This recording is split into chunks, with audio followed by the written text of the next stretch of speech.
The episode starts off in an amusement park, where we see Adam Diamond there with his family. Next, we see Secret Service agents, Paul and Danny, approach Adam, telling him they need a favor. Adam says that he's retired and no longer works with them.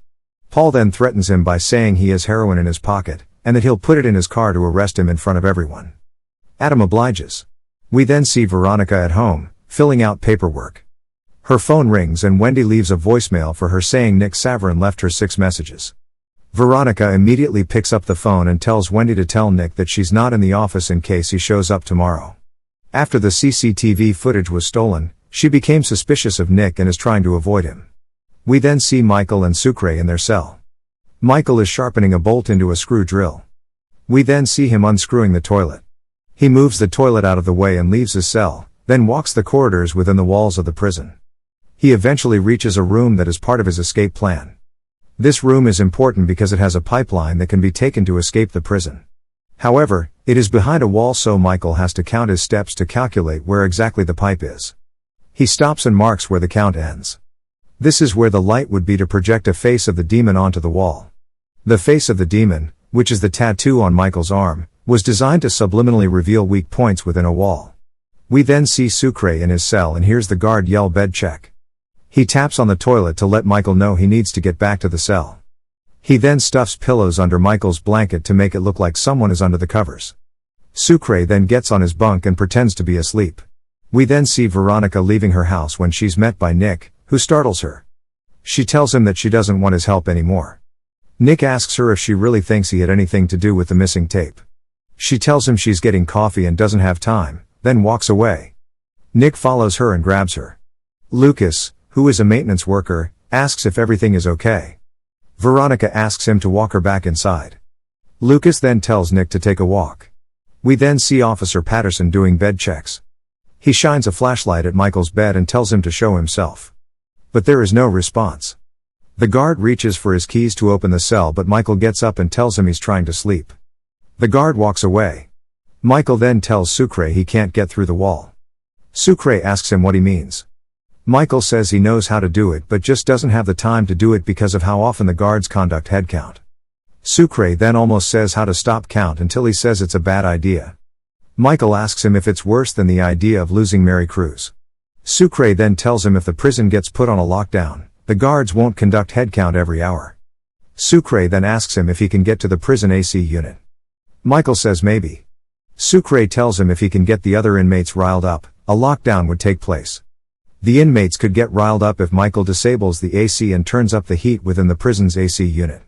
We then see Adam on the phone with a prisoner named Turk. Adam tells him he needs Turk to kill Lincoln Burrows. Turk tells him it's not a problem. We then see Sarah approach Michael on the other side of the fence. Sarah tells him that her father is the governor and has the power to grant clemency but won't do it, as he never did. She doesn't agree with his politics. Michael tells her he doesn't judge anyone by their father's actions or inactions. Sarah tells him she is sorry about his brother. She then tells Michael she has to give Lincoln checkups and that she can reschedule Michael's checkups to when she sees Lincoln, that way Michael can see Lincoln a little more often. Michael thanks her. Michael then approaches an inmate and receives an egg beater from the kitchen. He gives him money in exchange. We then see T-Bag enter general population after being released from the infirmary. The prisoners clap for his return and welcome him back. Christopher tells him that they got him a get-well gift. The gift happened to be a new prisoner. T-Bag then says he's just the right size and the other prisoners laugh. He then enters the cell and asks for him name. He then says Seth. T-Bag then offers his pocket and asks him if he wants to take a walk. We then see Michael within the prison's walls again, making his way to the AC unit. He then finds the circuit box that controls the air circulation within the prison and disables it. All the fans get disabled and turn off. We then see Veronica coming to visit Lincoln but sees that Nick came to visit him. Lincoln tells her he has some good information. He then tells her his friend was able to trace the call back to when the cops were called after Lincoln was seen at the crime scene. He tells her the call came from Washington, D.C. even though the crime took place in Illinois. We then see Michael tracing his demon tattoo on paper. Sucre tells him that he was supposed to turn off the AC, not turn up the furnace, implying that it's very hot. We then see Seth holding nuts in his hands while T-Bag lays on his bunk, eating them. Seth says it's very hot. T-Bag asks if he told him to talk, followed by saying he knows when he can open his mouth. T-Bag then gets up and tells the officer Geary to do something about the heat. They have a quick talk about the heat. You gotta do something about the heat. Doing the best we can. Your best is garbage. It's 100 degrees in here. Look like I got frostbite to you? The cells then open and Officer Geary orders all prisoners to line up.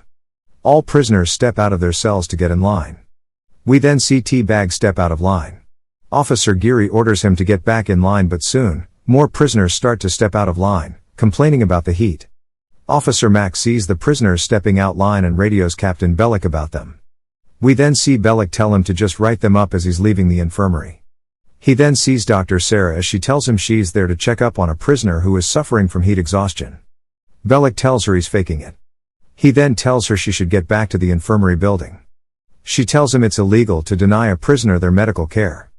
Bellick then tells her to go in and walks away. We then see T-Bag and Officer Geary have a conversation. Don't be a baby, T-Bag. It ain't that hot.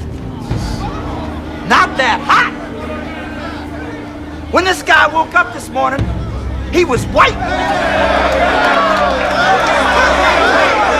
The guard gets frustrated and throws his water at T-Bag's face. Officer Mack tells him to step back, but T-Bag says he'll step back once there is wind blowing in the prison. More prisoners get riled up, so Officer Geary shouts that there's a lockdown and orders all prisoners to get back into their cells. Michael and Sucre both re-enter their cells and Michael tells him that Sucre is coming with him. Sucre tells him he needs to be a lookout. Michael then tells him to hang a sheet to block the cell's view. Sucre tells him no because that's a sign of prisoners getting friendly. Michael then asks if he wants to protect his reputation or get out of the prison, then hands him the sheet. Sucre starts hanging the sheet. We then see Michael pulling the toilet back against the wall from the other side. We then see all the prisoners that didn't get back in their cells against the fence of the control room. Bellick enters the room and asks what's going. Officer Geary explains to him that he had to lock down the cells before any more inmates got out. We then see T-Bag crack a joke at Captain Bellick. When you call a piece of white trash who couldn't pass the cops exam and now makes less than a mailman, a CO. Bellick laughs, then tells Christopher to get his hands off the fence, then hits his fingers with his baton. Bellick then tells T-Bag that he read his psych records and tells him that he knows how his father raped his sister, then 9 months later, T-Bag being born. T-Bag gets furious and threatens that he'll kill him as Bellick laughs. All the prisoners then rock the fence. We then see Lincoln asking Nick if the phone call is credible evidence to exonerate him. Nick tells him that it's legally insufficient. He then asks him if he can find out who made the call. And Nick tells him he'll find out where the call exactly came from, but he'll have to go to Washington, D.C. for that, and asks if Veronica still trusts him to go with him. We then see the prisoners rocking the fence as the guards stand there and watch. Bellick realizes that the fence is getting looser, so he tells the other guards to go to his office. Eventually, the prisoners manage to get the fence off, which gains them access to the control room.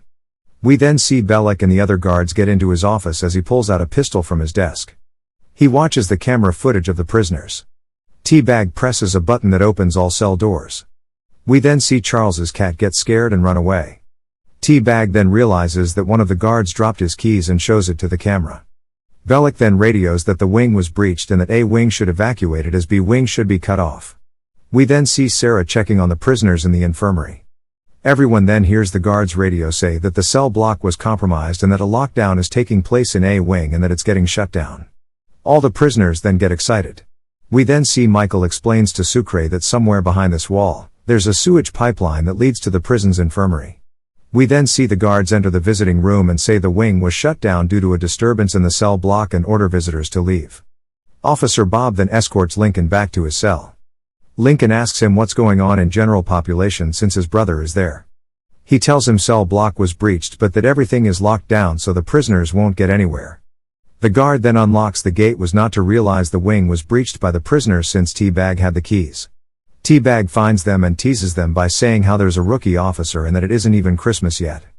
The guard stands frozen in fear, so Lincoln grabs his keys and unlocks his cuffs and tells T-Bag to leave.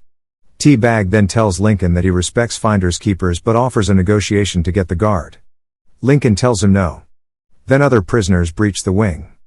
The guard gets scared and tries to run, but Lincoln grabs him and tells him that there's nowhere to run since the whole wing is breached.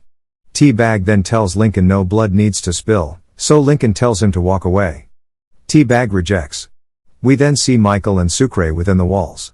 Michael posts a lamp of where he marked his footsteps before, with the trace of demon head on the paper. He then turns on the lamp which projects the picture of the demon. Sucre gets scared and makes the Trinitarian formula as Michael smiles.